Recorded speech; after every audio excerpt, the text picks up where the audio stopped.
नमस्कार दोस्तों, जय हिंद जय भारत। मैं हूं CL Saini, CD RK Saini BEd classes में आप सभी का हार्दिक स्वागत है, अभिनंदन है। दोस्तों, हमारे इस चैनल के माध्यम से आप सभी के लिए पाठ योजना निर्माण कार्यक्रम चलाया जा रहा है।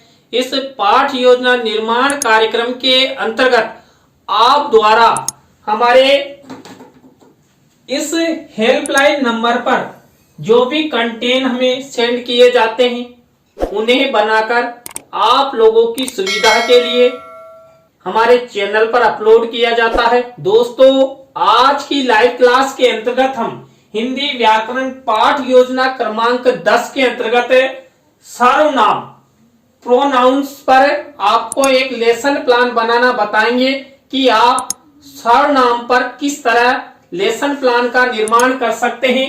तो दोस्तों, आप सब बने रहें हमारे साथ, हमारे इस चैनल के साथ। और दोस्तों, यदि आप हमारे इस चैनल पर पहली बार आए हैं तो हमारे इस चैनल को सब्सक्राइब करें और पास ही बने बेल आइकन को जरूर दबावें।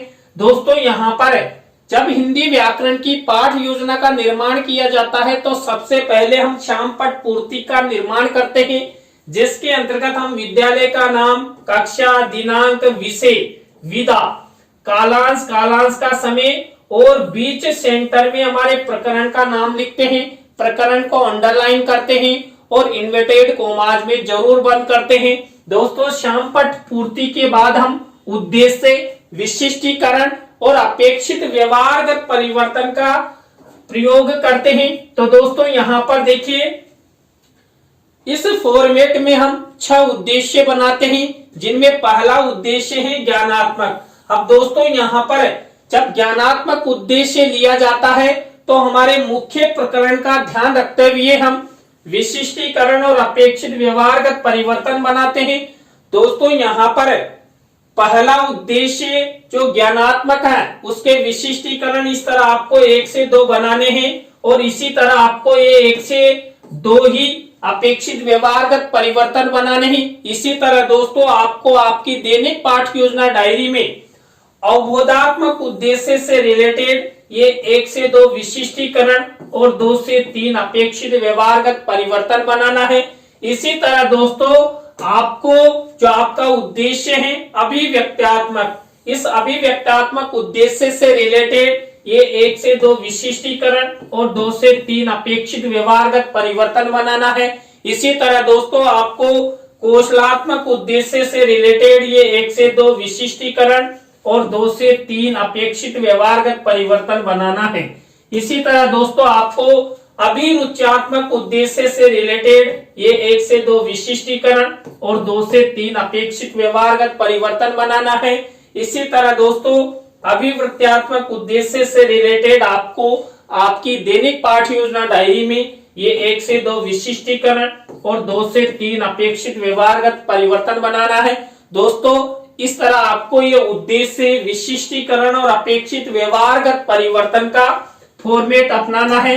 इसके बाद हम कक्षा शिक्षण सहायक सामग्री का कॉलम बनाते हैं। तो दोस्तों, मैंने आपको कई लेसन प्लान निर्माण के समय बता दिया है। हम 2 प्रकार की शिक्षण सहायक सामग्री का निर्माण करते हैं, सामान्य और विशिष्ट। दोस्तों, कक्षा शिक्षण सहायक सामग्री के बाद आपको पूर्व ज्ञान का कॉलम बनाना है। पूर्व ज्ञान के कॉलम के बाद देखिए दोस्तों, यहाँ पर हम स्वर नाम पर लेसन प्लान निर्माण करने जा रहे हैं। तो दोस्तों, यहाँ पर हम स्वर नाम से संबंधित ही टीचिंग पॉइंट लेंगे। तो यहाँ पर दोस्तों, पहला टीचिंग पॉइंट हमने लिया है सर्वनाम की परिभाषा। दूसरा टीचिंग पॉइंट हम पढ़ेंगे सर्वनाम के भेद। और थर्ड नंबर का हमारा टीचिंग पॉइंट रहेगा जो सर्वनाम शब्द हैं उनका प्रयोग। तो दोस्तों, सर्वनाम शब्दों का प्रयोग ये हमारा थर्ड नंबर का टीचिंग पॉइंट रहेगा। तो इस तरह आपको ये शिक्षण बिंदु का कॉलम बनाना है। शिक्षण बिंदु के कॉलम के बाद आपको शिक्षण विधि प्रविधि का कॉलम बना देना है। तो दोस्तों, आप सबको यहां तक का फॉर्मेट, यहां तक की प्रक्रिया अच्छे से बनानी है, जिससे आपके व्याकरण की पाठ योजना अच्छी बन सके। दोस्तों, इसके बाद हमारा मुख्य लेसन प्लान शुरू होता है। हमारे मुख्य लेसन प्लान का पहला शिक्षण बिंदु, पहला सोपान, पहली स्टेप होती है प्रस्तावना। दोस्तों प्रस्तावना शिक्षण बिंदु के अंतर्गत हम 3 से 5 प्रस्तावना के प्रश्न बनाते हैं। अंतिम प्रश्न समस्यात्मक होता है, प्रश्नों में तारतम्यता होती है, जिग-जैग होता है। और दोस्तों यहाँ पर ऐसे प्रश्न बनाए जाते हैं जिनका उत्तर छात्र छात्रा आसानी से दे सके, छात्र छात्राओं के पूर्व ज्ञान पर आधारित हो, संक्षिप्त हो, सरल हो। दोस्तों सर्वनाम शब्दों पर मैंने प्रस्तावना के प्रश्न कैसे बनाए। पहला प्रश्न देखिए, बालक बालिकाएं पढ़ने के लिए कहाँ जाते हैं। तो दोस्तों बालक बालिकाएं पढ़ने के लिए विद्यालय में जाते हैं। अब इसी उत्तर से हमारा नेक्स्ट प्रश्न बनना चाहिए, तो बना हुआ है विद्यालय में बालक बालिकाएं कहाँ बैठकर पढ़ते हैं। तो दोस्तों जो बालक बालिकाएं होते हैं ये कक्षा कक्ष में बैठकर पढ़ते हैं। अब इसी उत्तर से हमारा नेक्स्ट प्रश्न बनेगा, कक्षा कक्ष में बालक बालिकाओं को कौन पढ़ाते हैं। तो दोस्तों कक्षा कक्ष में बालक बालिकाओं को अध्यापक पढ़ाते हैं, मैडम पढ़ाती है, हमारे शिक्षक पढ़ाते हैं, हमारे गुरुजी पढ़ाते हैं। अब तो इसी उत्तर से हमारा नेक्स्ट प्रश्न बनेगा, अध्यापक हिंदी विषय के अंतर्गत बालक बालिकाओं को क्या क्या पढ़ाते हैं। तो देखिए दोस्तों जो अध्यापक शिक्षक होते हैं वो बालक बालिकाओं को हिंदी विषय के अंतर्गत गद्य, पद्य, व्याकरण, रचना, नाटक आदि विधाएं पढ़ाते हैं। अब इसी उत्तर से हमारा नेक्स्ट प्रश्न बनेगा। तो दोस्तों यहाँ पर हिंदी व्याकरण के अंतर्गत सर्वनाम शब्दों के बारे में आप सब क्या जानते हैं। तो दोस्तों ये अंतिम प्रश्न समस्यात्मक हो गया, यहाँ पर उत्तरों से प्रश्न बनाया गया, प्रश्नों में तारतम्यता है, छात्र छात्राओं के पूर्व ज्ञान पर ये सब प्रश्न है। तो दोस्तों आपको ये प्रस्तावना के प्रश्न इस तरह बनाने हैं। प्रस्तावना शिक्षण बिंदु के बाद हमारा सेकंड शिक्षण बिंदु आता है उद्देश्य कथन। दोस्तों यहाँ पर उद्देश्य कथन के अंतर्गत जो छात्र छात्रा होते हैं उनको पाठ्याभिसूचना प्रदान की जाती है, किसके द्वारा, छात्र अध्यापक छात्र अध्यापिका द्वारा। तो यहाँ पर छात्र अध्यापक उद्देश्य कथन करते हैं कि बच्चों आज हम सब सर्वनाम के बारे में विस्तार पूर्वक अध्ययन करेंगे। तो इस तरह ये उद्देश्य कथन हुआ। उद्देश्य कथन के बाद हमारे थर्ड नंबर की स्टेप आती है। दोस्तों यहाँ पर थर्ड नंबर की स्टेप आती है प्रस्तुतिकरण यानी लेसन प्रेजेंटेशन। इस लेसन प्रेजेंटेशन के अंतर्गत यहाँ पर हमें सर्वनाम के बारे में अध्ययन करेंगे। तो दोस्तों यहाँ पर हम सर्वनाम पर 3 टीचिंग पॉइंट लेकर यहाँ पर लेसन का निर्माण करेंगे और मैंने तीनों टीचिंग पॉइंट शुरू में आपको बता दिए हैं। तो दोस्तों यहाँ पर हमने पहला टीचिंग पॉइंट लिया है सर्वनाम की परिभाषा। अब देखिए दोस्तों जब हम छात्र छात्राओं को व्याकरण का ज्ञान करवाते हैं तो सबसे पहले छात्र छात्राओं को उदाहरण बताए जाते हैं, उदाहरण से नियम की ओर चला जाता है। पहले छात्रों को उदाहरण बताए जाते हैं, उदाहरणों के द्वारा समझाया जाता है। जब छात्र छात्राओं के थोड़ा समझ में आ जाता है तब उनको नियम बताया जाता है। तो दोस्तों यहाँ पर सर्वनाम की परिभाषा, इससे रिलेटेड सबसे पहले हम उदाहरण प्रस्तुत करेंगे छात्रों के सामने, फिर उसके बाद इसका नियम बताएंगे। तो दोस्तों यहाँ पर इस तरह आपको ये फॉर्मेट बनाते हुए आपको श्याम पट पर इस तरह का सेंटेंस बना देना है। और देखिए यहाँ पर मैंने एक सेंटेंस ब्लैक शीट के मिनीचर पर लिखा है कि दीपिका बहुत सुंदर लड़की है, वह आज जयपुर जाएगी। तो ये सेंटेंस लिख दिया है। अब इसी सेंटेंस के आधार पर हम छात्र छात्राओं से प्रश्न करेंगे। तो यहाँ पर पहला प्रश्न दिया गया है, उपयुक्त वाक्य में रेखांकित शब्द क्या है। तो दोस्तों यहाँ पर रेखांकित शब्द है दीपिका और वह रेखांकित शब्द किसके नाम के स्थान पर प्रयोग हुआ है।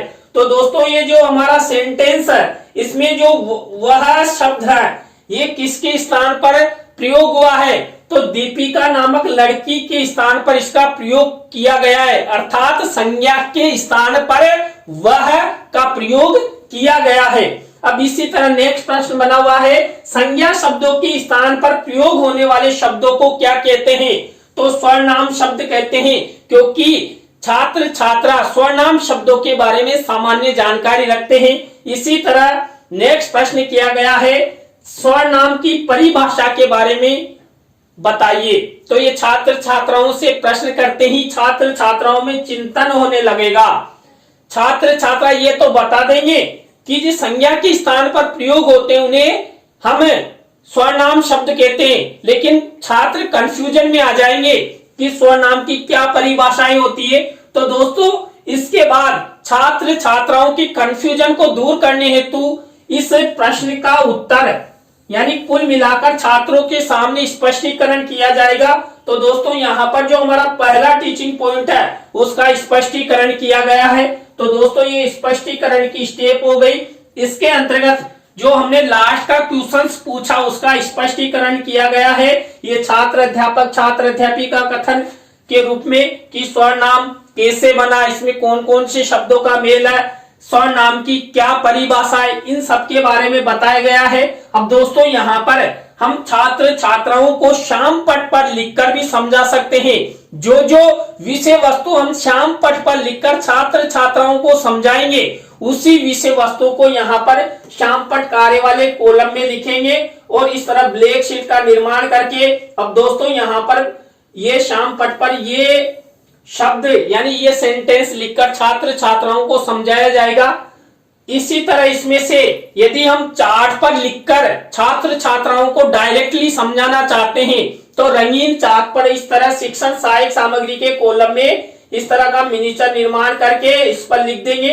तो यहाँ पर देखिए स्वरनाम शब्दों की परिभाषा का रंगीन मिनिएचर बनाया गया है। तो दोस्तों इस तरह आपको स्वरनाम की परिभाषा का स्पष्टीकरण करना है। अब दोस्तों हम जब छात्र छात्राओं को पहले उदाहरण बताए फिर उसका स्पष्टीकरण कर दिया तो छात्रों का मूल्यांकन हेतु उनसे बोध प्रश्न भी किए जाएंगे। तो इसके बाद हमारी नेक्स्ट स्टेप आती है इसी टीचिंग पॉइंट से रिलेटेड, कौन से, संज्ञा की परिभाषा से रिलेटेड।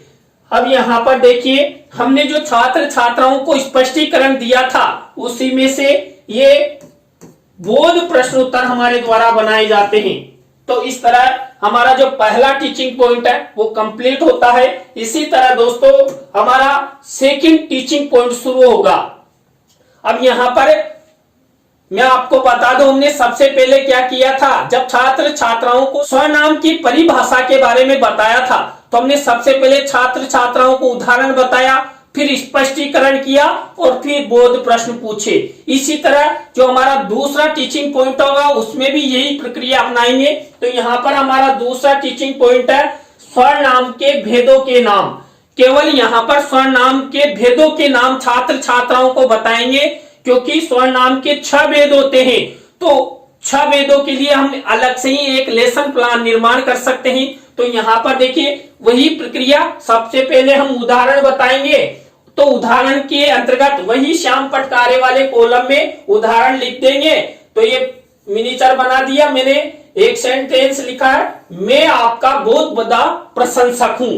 अब इस सेंटेंस के आधार पर ये प्रश्न उत्तर बनाए जाते हैं। तो पहला प्रश्न, उपयुक्त वाक्य में रेखांकित शब्द क्या है?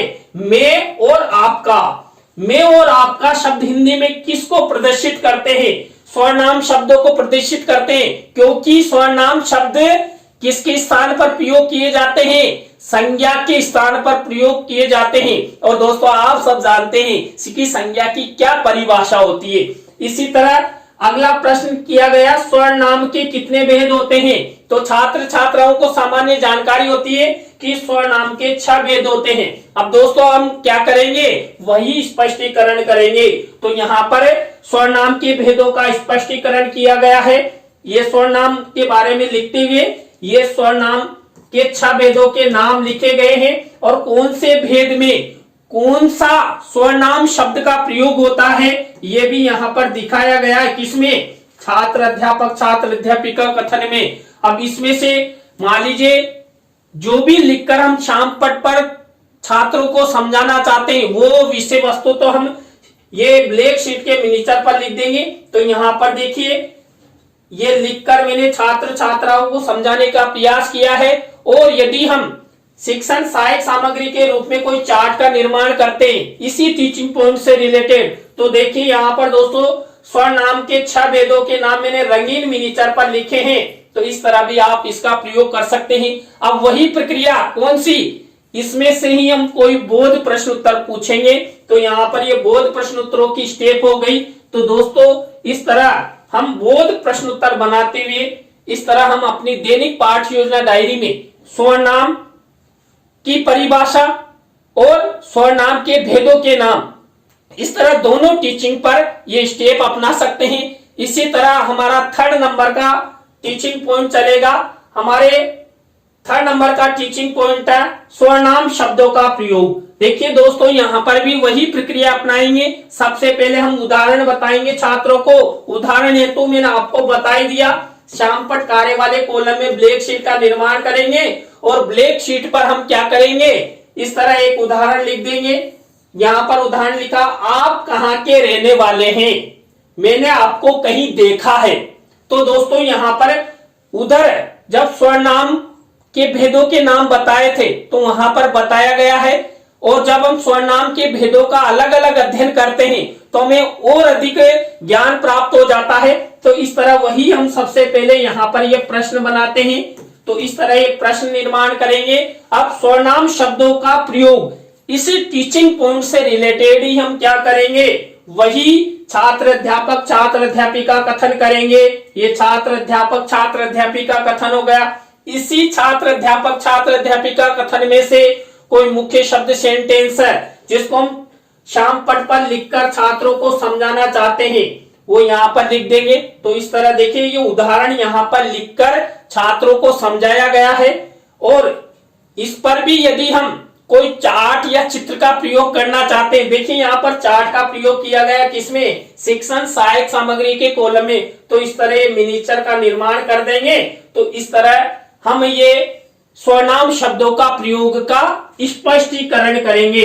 अब वही हम क्या करेंगे, वही बोध प्रश्न बनाएंगे। किससे रिलेटेड, स्वर्णाम शब्दों का प्रयोग, इससे रिलेटेड, जिससे छात्र छात्राओं को स्वर्णाम के बारे में और अधिक ज्ञान प्राप्त हो जाएगा। और तुरंत ही छात्रों का क्या होगा, छात्रों का मूल्यांकन भी हो जाएगा कि छात्रों को मैं बता रहा हूं वो समझ में आ रहा है कि नहीं आ रहा है। तो दोस्तों आपको इस तरह ये 3 टीचिंग पॉइंट बनाकर आपको स्वर्णाम के बारे में छात्र छात्राओं को समझाना है। इसके बाद दोस्तों हम अभ्यास कार्य अपनाते हैं।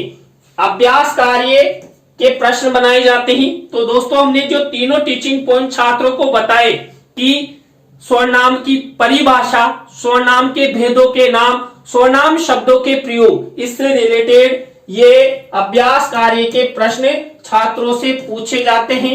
यहाँ पर हम और अधिक प्रश्न भी बना सकते हैं। तो दोस्तों ये अभ्यास कार्य की स्टेप हो गई।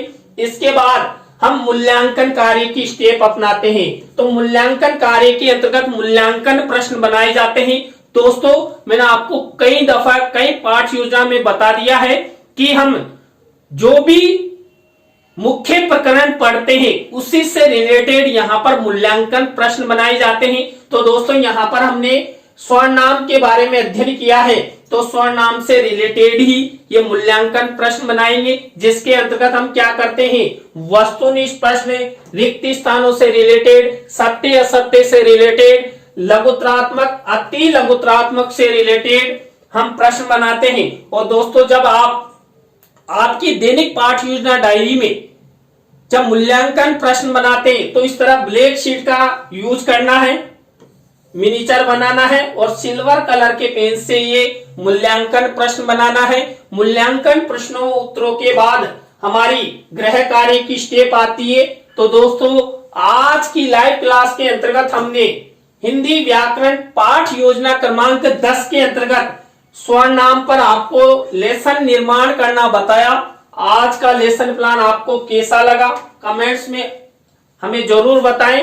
अच्छा लगा हो तो लाइक करें, कमेंट्स करें और आप सब इसी तरह हमारे चैनल का जरूर सपोर्ट बनाए रखें।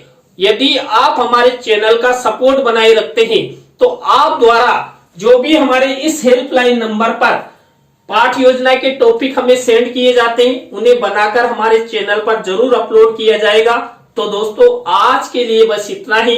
न्यू लेसन प्लान की लाइव क्लास के साथ हम आपसे फिर मिलेंगे CDRK सैनी बीएड क्लासेज पर। जय हिंद, जय भारत, राम राम साहब।